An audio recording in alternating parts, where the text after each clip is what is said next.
মানুষের অদম্য ইচ্ছাশক্তি আর প্রকৃতির কঠিনতম পরীক্ষার গল্পগুলো সবসময় হৃদয় ছুঁয়ে যায়।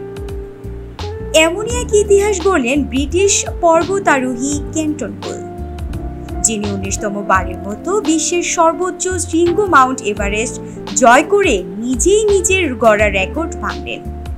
গত রবিবার 18 মে স্থানীয় সময় সকাল 11টায় হিমালয়ের চূড়ায় পৌঁছান কোল। যা কোনো নেপালি নয়, এমন কেউ এতবার এভারেস্ট পা রেখেছেন পৃথিবীর ইতিহাসে এমন ঘটনা আর নেই।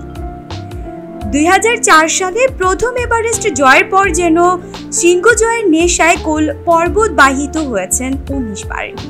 অথচ 1996 সালের এক দুর্ঘটনায় চিকিৎসকরা বলেছিলেন তিনি আর কখনো হাঁটতে পারবেন না।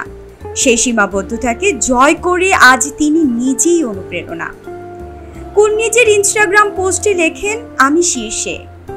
এটি শুধু রেকর্ড নয়, এটি বিশ্বাসের জয়। এভারেস্ট অভিযানের রেকর্ড গড়ার এই লড়াইয়ে তার পাশে রয়েছেন নেপালি কিংবদন্তি কামি রিতা শেরপা, যিনি চলতি মৌসুমেই 31তম শৃঙ্গ জয়ের লক্ষ্যে প্রস্তুত।